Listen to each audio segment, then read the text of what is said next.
There are houses that hold silence the way others hold light. Rooms where history has been scrubbed so clean that the walls themselves begin to forget. But if you stand long enough in those places, if you listen past the whispers of pride and the polished charm of Charleston's streets, you can almost hear it, the echo of a mother's command, the cry of daughters used as vessels, and the birth of children treated as profit. Beneath the elegance of South Carolina's past lies a story so monstrous it could only survive by hiding behind beauty. Tonight, we uncover the truth that history tried to bury, the story of the widow of Charleston who used her daughters to breed slaves, a secret from 1836 that still bleeds into our present. In the quiet candlelit parlors of Charleston's antebellum society, the widow moved with the poise of refinement, her black silk gown trailing whispers of respectability through the hallways of her home. To those around her, she was the epitome of dignity, a woman of grief, holding her family together after the loss of her husband, devoted to maintaining the prosperity and grace of her lineage. Yet, beneath the gentle curve of her smile and the polished surface of her manners lay a profound darkness, a corruption of the soul that thrived behind lace curtains. The duality of her existence, one part virtuous matron, one part silent tyrant, embodied the contradiction at the heart of Charleston itself. The city adored its image of gentility and faith, yet its prosperity was built on the subjugation of bodies and the erasure of humanity. The widow's respectable facade was her mask, and behind it lived the shadow that defined her true self. She became the manifestation of moral hypocrisy, the very embodiment of a society that celebrated virtue while perpetuating cruelty in secret. Every day she presented herself to the world as a grieving mother and devout Christian, upholding the rituals of Southern womanhood with impeccable grace. Yet, when the evening shadows stretched across the veranda, she presided over a different kind of ritual, one rooted in ownership, domination, and the breeding of human lives as property. Her voice, soft in public, turned cold in private. Her hands, adorned with pearls, signed the orders that decided who would be paired, who would conceive, and whose body would bear the next generation of laborers. The widow's charm, her piety, and her mourning clothes became symbols of a perverse sanctity, a holiness corrupted by the hunger for control. This dichotomy between appearance and reality reveals the archetype of the mask, a psychological armor worn to conceal the chaos beneath. The more perfectly she performed her role as a lady, the more deeply she buried the truth of her cruelty.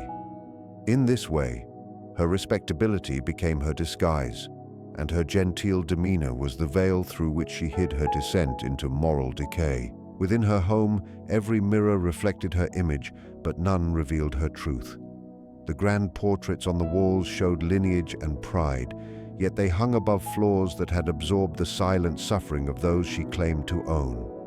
Her daughters learned early to read her moods and obey without question, for to defy her was to threaten the fragile illusion upon which their lives depended. They became actors in her performance, their obedience a rehearsed devotion. The household itself was a theater of contradiction, a place where prayer was recited in the morning and human bodies were traded by night.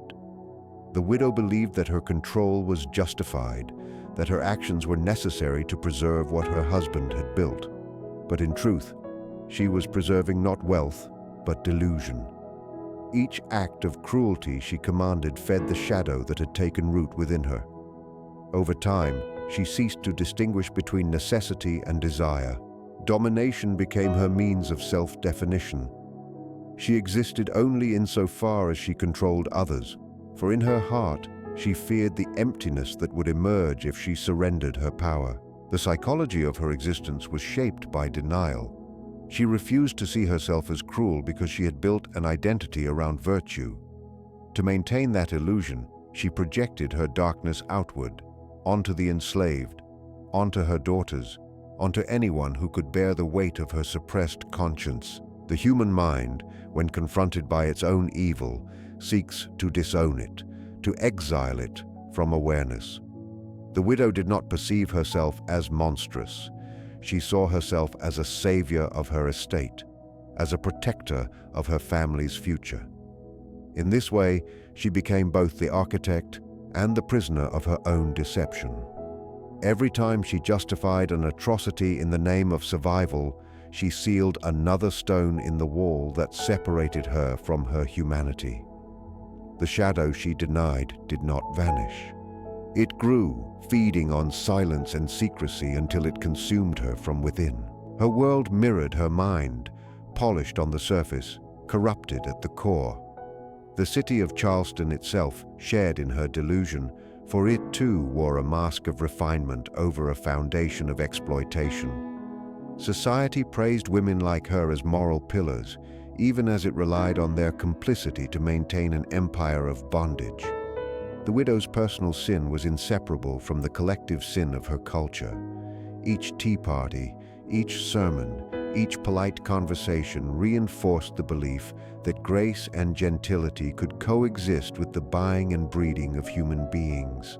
Thus, her personal deception became part of a larger shared illusion, a social mask so convincing that even those who suffered beneath it were forced to doubt their own worth. As years passed, the widow's mask became her identity. She no longer distinguished between her performance and herself. Yet, within her, the buried shadow stirred restlessly. Every whispered rumor, every secret birth, every look of fear in her daughter's eyes chipped away at her carefully maintained image. There were moments, fleeting but real, when she felt the weight of her actions pressing upon her like a physical sickness, a nausea that no amount of prayer or perfume could wash away. But rather than confront it, she turned again to control, believing that dominance could cleanse her of guilt. In this, she revealed the tragic truth of all who live by illusion, that the harder one tries to suppress the shadow, the stronger it grows.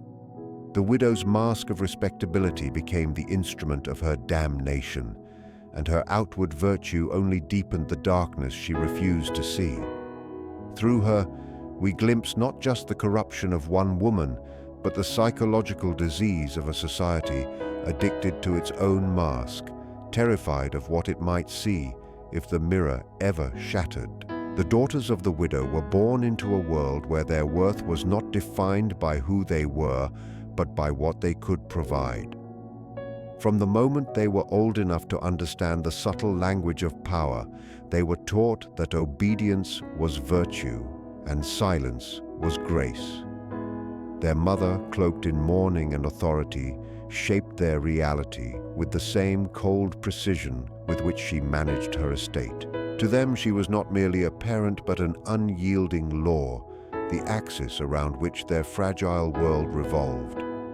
In Charleston's refined society, daughters were ornaments of legacy, symbols of continuity rather than beings of autonomy. For the widow's daughters, this expectation grew into something far more sinister. Their beauty was not a gift but a currency, their youth not a season of innocence but an asset to be leveraged. Beneath the chandeliers and within the perfumed air of their home, they learned that love, choice, and selfhood were luxuries reserved for others. Their bodies became the instruments through which their mother sought security and survival, and their souls bore the silent weight of that transformation. The tragedy of these young women lies in the erosion of their identities before they could even form. They were shaped to serve a legacy that was never theirs to begin with. Their mother's will became their conscience, her fears their boundaries. The walls of the mansion enclosed not just wealth, but a prison of expectation. Each daughter was taught that devotion meant compliance, and that questioning the authority of the matron was akin to betrayal.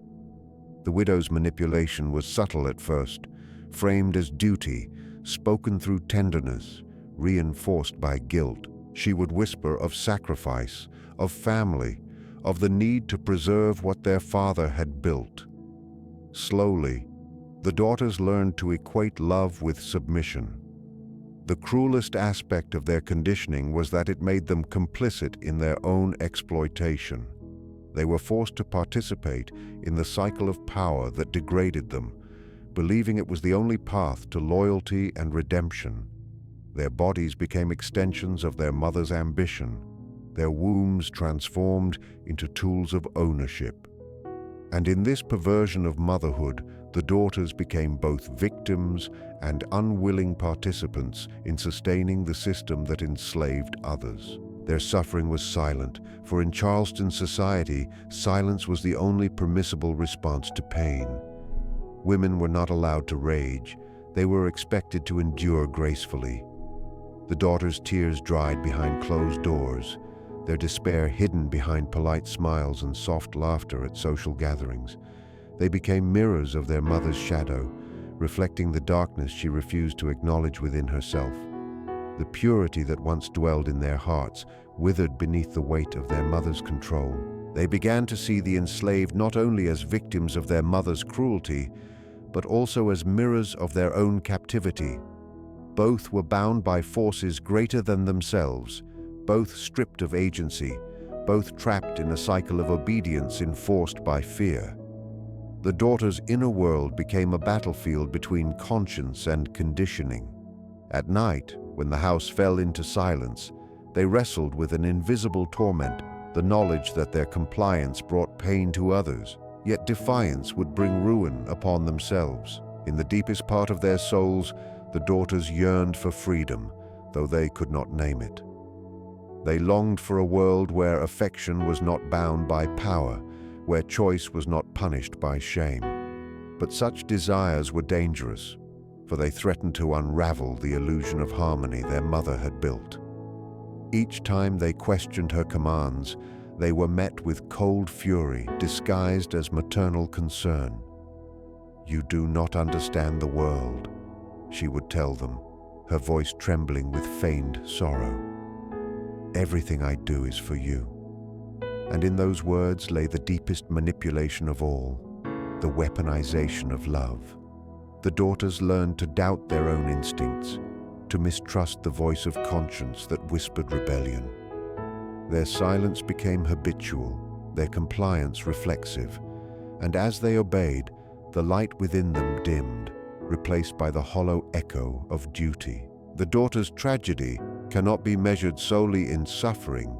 It must be understood as the gradual erasure of the self. They became shadows moving through a world designed to consume them.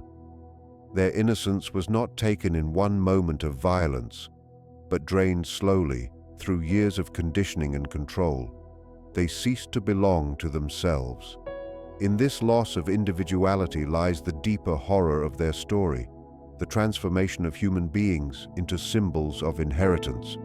Their mother's manipulation was not only a moral crime, but a spiritual one, a corruption of the sacred bond between parent and child.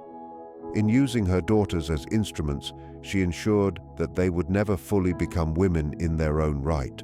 What makes their suffering so haunting is that it was invisible to the world around them. Neighbors saw beauty, decorum, and grace.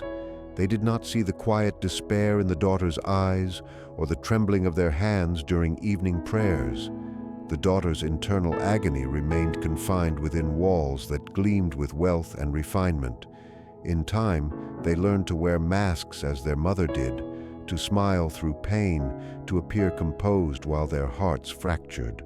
Their lives became a performance, a ritual of self-betrayal repeated until it felt like truth. And though they lived, they were never truly alive, for they had been denied the essential act of self-definition.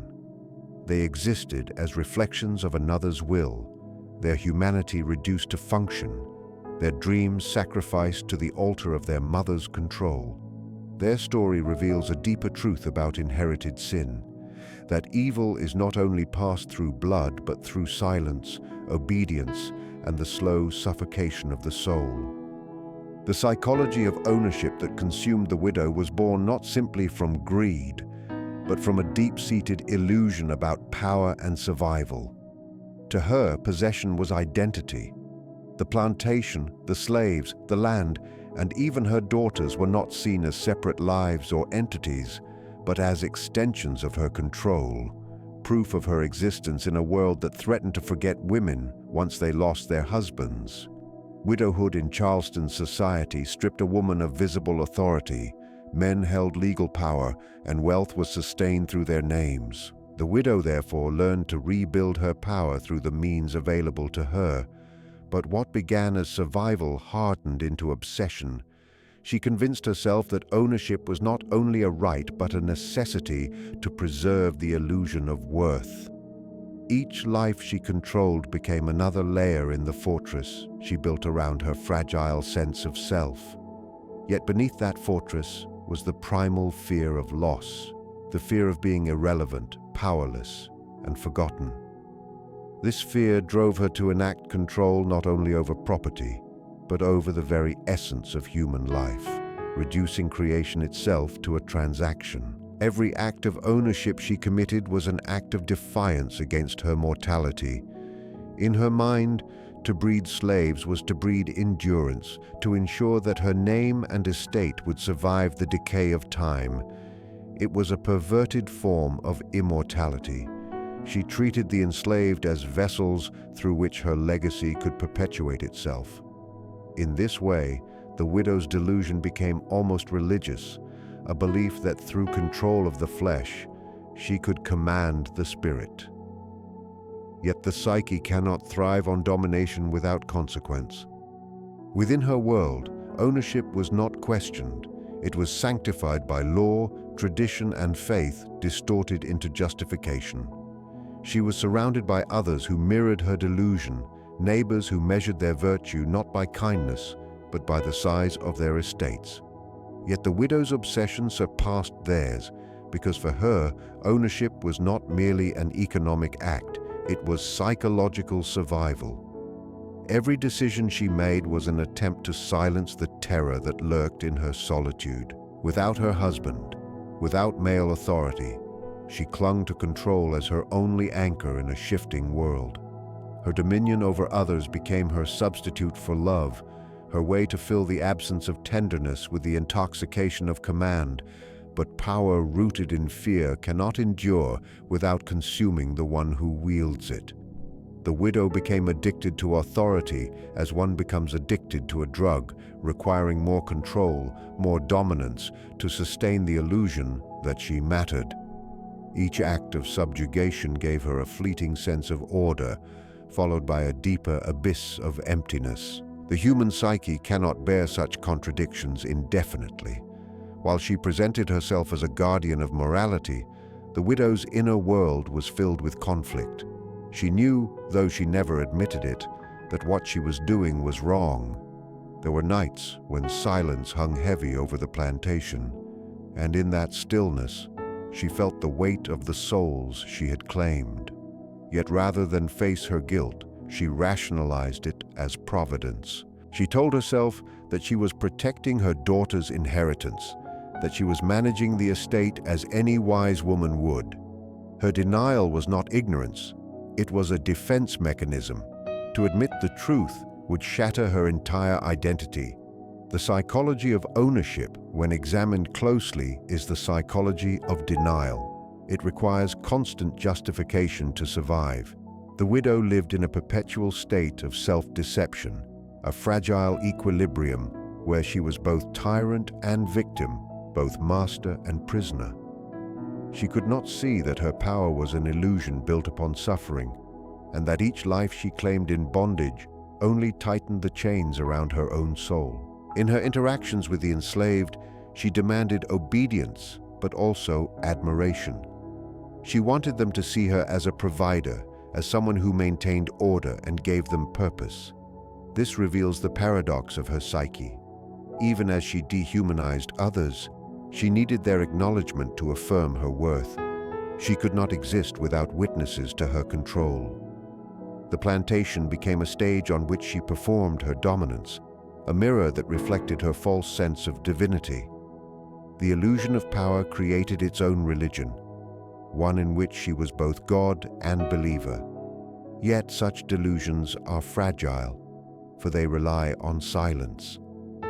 The moment the enslaved looked at her not with fear but with awareness, her illusion began to tremble. Her authority depended on their submission.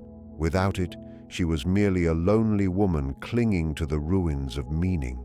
In the quiet corners of her mind, she must have felt the truth pressing against her consciousness. The realization that power could not save her from decay, that all she had built was sustained by suffering. But she pushed it away, retreating deeper into control. The more she owned, the less she felt. Her psyche became numb to empathy, her emotions replaced by calculation. The psychology of ownership devoured her capacity to connect, leaving only the hollow echo of command. What she failed to understand was that no one can truly possess another human being. Ownership of bodies does not equate to mastery of souls. In her attempt to command the world, she lost command of herself. The illusion of power became the architecture of her own imprisonment, and in seeking immortality through domination, she achieved only isolation. Her control over others was her ultimate loss, the quiet annihilation of her humanity beneath the weight of her own delusion. Charleston in 1836 was a city alive with contradictions, where grace and brutality coexisted in perfect symmetry, each depending on the other to sustain its illusion of grandeur. The streets were lined with elegant mansions whose balconies overflowed with jasmine, and yet beneath those balconies lay the soundless misery of enslaved lives. It was a city that sang hymns on Sunday and cracked whips on Monday, that praised virtue while trading flesh. The collective consciousness of Charleston was shaped by denial, an elaborate self-deception that allowed its people to live comfortably amid moral catastrophe. The widow's private secret was not a deviation from this order. It was its purest expression. Her acts were an extension of a culture that had learned to sanctify evil by wrapping it in ritual and language. In her house, the genteel facade of Southern womanhood merged seamlessly with cruelty, revealing how societal ideals can transform sin into routine. The people of Charleston, much like the widow herself, did not see themselves as corrupt. They saw themselves as custodians of civilization. This delusion became their shared dream, a collective myth that bound them together in complicity. The air of the city was thick with unspoken awareness. Everyone knew what sustained their prosperity, yet few dared to confront it. The merchants, ministers, and matrons built an entire moral vocabulary to justify the system that fed them. They spoke of destiny, of God's will, of natural order, all phrases that soothed their consciences while silencing their empathy. Their religion became a mask that concealed cruelty behind the language of righteousness. The churches, adorned with marble and hymnals, echoed with sermons that blurred the line between salvation and submission. The collective mind of Charleston functioned like a single body, where each individual's denial supported the others. To question the morality of slavery was not merely to challenge economics, it was to tear at the very fabric of identity. Thus, they dreamed together, building a psychic fortress where truth was forbidden entry. The widow's household was only one chamber in this vast architecture of self-deception. Her cruelty did not isolate her, it connected her to her world. She embodied the dream in its most extreme form, carrying the unconscious guilt of her society like a shadow stitched to her being. Every aspect of Charleston's culture served to maintain this trance. The literature, the manners, the music, all of it was a performance designed to distract from the moral void at the center. The city was beautiful, but it was a beauty built on bones. Each plantation's wealth was a monument to unacknowledged suffering, yet the people saw in that wealth a reflection of divine favor. The widow, as part of the elite, internalized this belief deeply. Her gentility and cruelty were not contradictions in her mind, they were harmonies within the same moral composition. The breeding of slaves through her daughters was to her an act of preservation, a continuation of the natural order. She did not think herself wicked, she thought herself responsible. This is the essence of collective delusion, the transformation of evil into duty. In Charleston's dream, conscience was not abolished but redefined. Compassion was reserved for one's own class, and empathy for the enslaved was considered dangerous sentimentality. To feel pity was to risk unraveling the spell. The entire society became complicit in protecting this illusion, and those who sensed the truth buried it deep within themselves, allowing denial to metastasize into tradition. In the markets and parlors, laughter flowed freely, as though joy itself could drown out the cries that rose from the fields. The city existed in two dimensions, one visible, one buried. In the visible realm, there was dance, courtship, and the glitter of chandeliers. In the buried realm, there was the ache of chains and the silence of generations denied voice. The boundary between these worlds was psychological rather than physical. People like the widow lived on that boundary, feeding off both worlds yet seeing neither clearly. They were haunted by what they refused to see, and that haunting shaped the very texture of their lives. The widow's dreams, perhaps, were filled with strange unease, shadows moving across her walls, faces that would not fade when the morning came. These were the manifestations of a society's collective guilt, translated into personal torment. The human mind, when burdened with unacknowledged evil, will always find ways to express it, through anxiety, fear, obsession, or madness.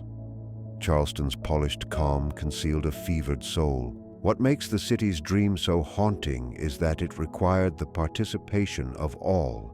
The slaves themselves were forced to play roles within it, to appear content, to smile in the presence of their masters, to perform submission so thoroughly that the illusion of peace could endure. Even the oppressed were drawn into the theater, because survival demanded silence. This dynamic of enforced complicity created a moral atmosphere unlike any other, a world where truth itself became treason. The widow's life unfolded within this dream as naturally as breathing. Her cruelty was not innovation, but inheritance. She was merely continuing what the city had long ago accepted as the rhythm of life. Charleston, for all its refinement, was a city asleep, a civilization dreaming of its own goodness while walking toward decay. The collective unconscious of its people was filled with symbols of purity, white dresses, marble columns, magnolias, but beneath those symbols pulsed the truth of bondage and corruption. The South's tragedy was that it mistook its dream for reality. The people of Charleston believed they were upholding divine order even as they violated every sacred principle of humanity. The widow, in her private sin, reflected this larger blindness perfectly. She was the shadow of the city made flesh, the embodiment of all it refused to confess. Her secret, therefore, was never truly hidden. It was woven into the fabric of Charleston's soul, visible to anyone who dared to look without the veil of delusion, but few dared. The city preferred its dream because waking meant facing unbearable guilt. The widow's home, her rituals, her cruelty, all were fragments of a collective illusion that sought to turn sin into virtue and suffering into silence. Charleston was not merely a city of commerce and beauty. It was a psychological landscape where denial became the foundation of identity, and the cost of awakening was too great for most to bear. The dream of the South, like the widow's secret, was destined to collapse under the weight of its own darkness. But until that collapse, it continued to shimmer with false grace, a city lost within its own reflection. The legacy of the widow's actions did not end with her death. It seeped like poison through generations, shaping lives long after her mansion crumbled into dust. The children born from coercion, from the forced unions between her daughters and enslaved men, carried within them the unspoken memory of suffering. Their bloodlines were maps of violence, marked by shame, silence, and disconnection. In Charleston's polite society, such children were ghosts, neither fully acknowledged nor entirely erased.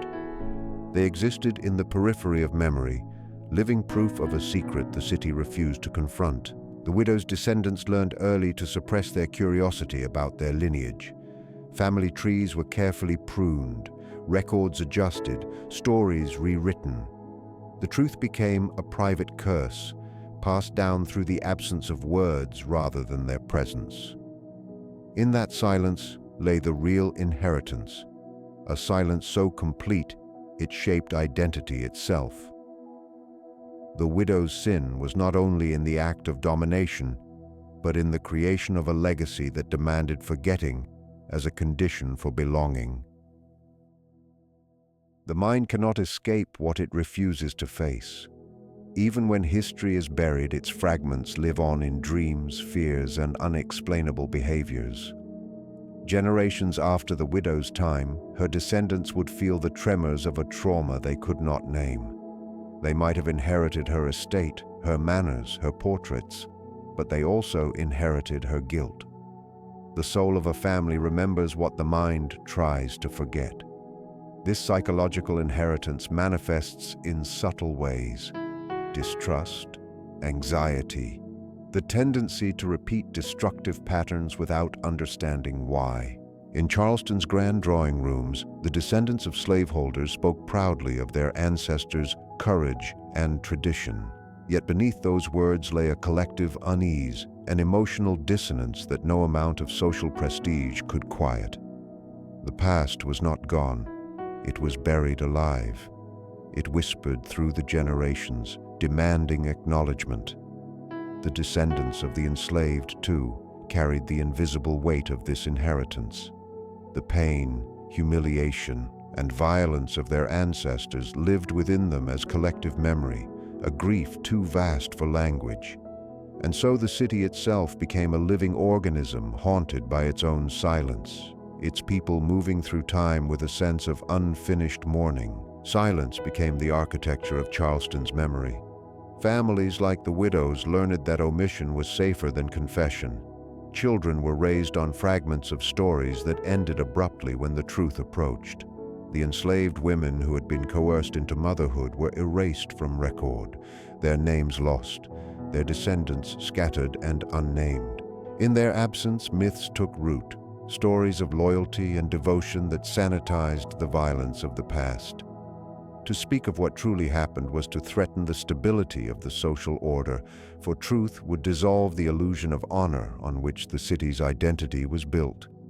The cost of silence, however, was immense. It turned every descendant into a vessel of unacknowledged emotion.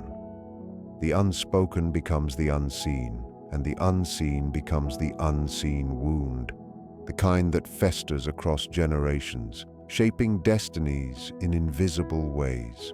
The silence did not protect the living, it imprisoned them. The descendants of the widow's daughters grew up feeling both privilege and unease, a sense of inheritance tainted by something unspeakable. They could not articulate why they felt the weight of guilt, nor could they name the cause of their recurring shame. They simply carried it, passing it down unconsciously to their own children. In this way, the widow's crime became an unending ritual of emotional repression. The legacy of breeding, ownership, and denial evolved into a subtler form of bondage, the bondage of forgetting. And for the descendants of those who had been enslaved, the silence was equally suffocating. They inherited not guilt, but erasure, a loss of roots so profound that identity itself became an act of resistance. To search for ancestry in Charleston was to confront walls of omission, to find records deliberately destroyed or rewritten. The city's silence had become an institution more enduring than slavery itself, a silence that maintained the appearance of civility while erasing the evidence of its own cruelty. Within the collective psyche of Charleston, this unspoken history formed a hidden tension. The descendants of both oppressors and oppressed lived side by side, their lives shaped by the same event but in opposite ways. one carrying unacknowledged guilt, the other bearing unacknowledged pain. The city's festivals, churches, and traditions continued as though untouched, but the undercurrent of unresolved history haunted them all. Each generation had opportunities to speak the truth, yet each chose comfort over honesty, pride over reflection. The silence became sacred, a way to preserve identity by suppressing conscience. But the human spirit cannot live indefinitely without truth. The suppressed returns in other forms, in restlessness, in cultural anxiety, in the recurring cycles of inequality and racial tension that echo the sins of the past. Charleston, like many places burdened by unacknowledged history, continued to repeat what it refused to remember. The widow's shadow extended not through her blood alone, but through the collective refusal to confront what she had done. For the few who did sense the truth, the experience was isolating. To remember was to risk exile. In the early generations that followed, a handful of descendants may have uncovered family secrets, an old letter, a whispered rumor, a birth record hidden in a trunk, and felt their world collapse. To know was to inherit not only knowledge but responsibility. These individuals often bore the emotional labor of remembrance, torn between loyalty to their lineage and duty to the truth. Some spoke and were silenced, others stayed quiet and lived in quiet torment. Thus the cycle endured, silence begetting silence, guilt breeding guilt. The city's beauty, its charm, and its pride became the mask of a deeper sickness, a refusal to confront its own mirror. The inheritance of trauma is not only in suffering, but in the compulsion to deny it. And so Charleston's secret persisted, carried like a dormant seed in the soul of its people, waiting for the courage of future generations to finally bring it into the light. Time, though it moves forward, never truly leaves behind what the soul refuses to release. The widow's story is not confined to 1836. It lingers, re-emerging in the present as moral amnesia, cultural blindness, and the cyclical return of injustice. The world today still carries the architecture of her choices. The system she embodied, one where human life was reduced to property and motherhood was weaponized as a tool of commerce, has transformed but not vanished. It hides in the structures of exploitation, in the persistence of racial hierarchies, in the quiet normalization of suffering for profit.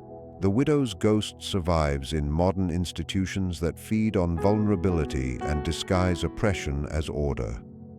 Charleston, with its cobblestone beauty and historic charm, remains a stage for this haunting. Beneath the polished facades, the city breathes with echoes of its silenced past. Every mansion preserved for tourists is also a monument to erasure. Every story of heritage whispers what it dares not say aloud. Time did not heal the wound. It merely refined the silence surrounding it. The unconscious of a society functions much like the unconscious of an individual. What is not integrated becomes projected. What is not faced becomes repeated.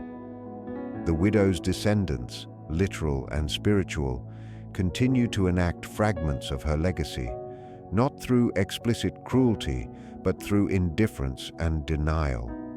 They inherit her fear of loss, her obsession with control, her belief that security can be purchased at the cost of another's humanity.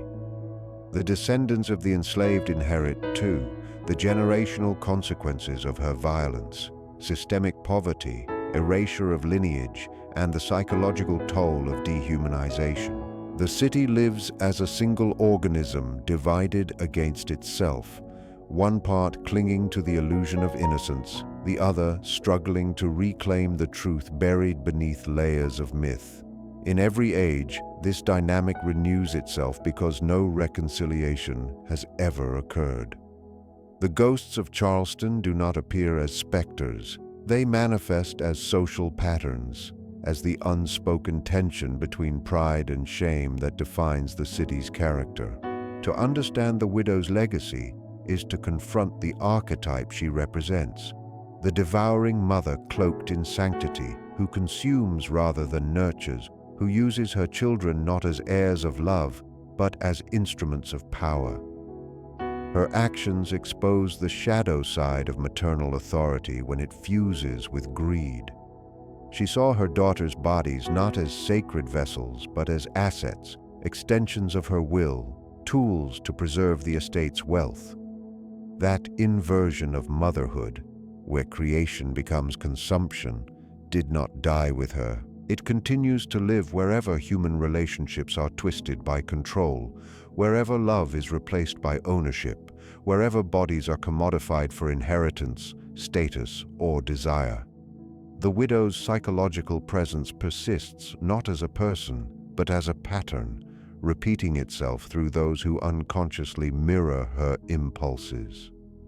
She is the eternal warning that when moral blindness is paired with power, even the most intimate bonds can become arenas of domination. Yet the human spirit, though wounded, never ceases to seek balance. The very existence of unease, of buried guilt, suggests that the soul of Charleston yearns for integration. Deep within the city's silence lies a restless conscience waiting to awaken. The telling of the widow's story, though painful, becomes an act of exorcism. To remember her is not to glorify the horror, but to confront it, to reclaim what has been denied and allow the truth to dissolve the curse of repetition. Healing, however, demands courage. It requires that those who inherit the benefits of her cruelty face their complicity not with defensiveness, but with humility. It asks that those who carry the pain of her victims speak their truth without shame. Only through this mutual acknowledgement can the spiritual wound close. History, when repressed, becomes fate. When acknowledged, it becomes transformation. This transformation must occur not merely in historical discourse, but in the collective soul. For Charleston to find peace, it must look beyond its picturesque surface and listen to what the land remembers. The soil that once bore the weight of chained bodies still carries their memory. The walls of the widow's house, if they still stand, hold the residue of screams never heard. The streets where her daughters walked in silence are pathways of forgotten sorrow.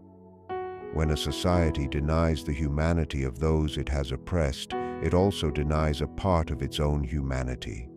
Thus, to restore the humanity of the enslaved is to restore the humanity of the city itself. Every act of remembrance, every recovery of a name or story once erased, is a small resurrection.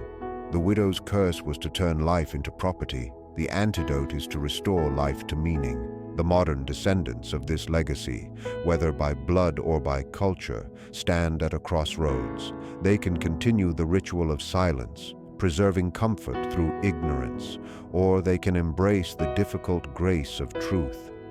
The story of the widow of Charleston is not an isolated cruelty. It is a mirror of human nature's shadow, reflecting what occurs when fear of loss becomes greater than the capacity for love.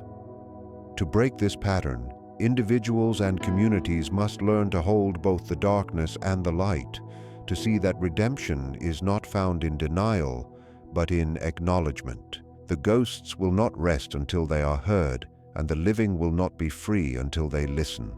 The past may be 1836, but its emotional reality exists now, in the unease that hovers beneath Charleston's beauty, in the unspoken guilt woven into its history, in the shared yearning for reconciliation that can only begin with truth. Time has not buried the widow's legacy. It has only waited for the courage of the living to finally bring her story into the light, not as accusation, but as revelation, a testament that what is remembered can finally be redeemed.